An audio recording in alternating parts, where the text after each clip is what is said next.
Anyway, being a machinist, I almost never see proper plunge cutting. So this is Titan CNC. It's Doosan machine tools. Great. Doosan is great. Yeah, the best.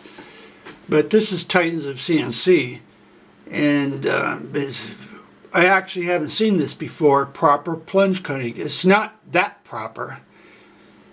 It's, well, let me.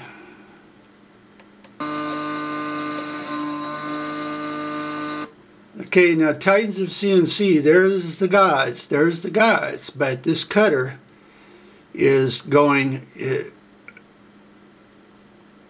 about 1/10 of what it should be.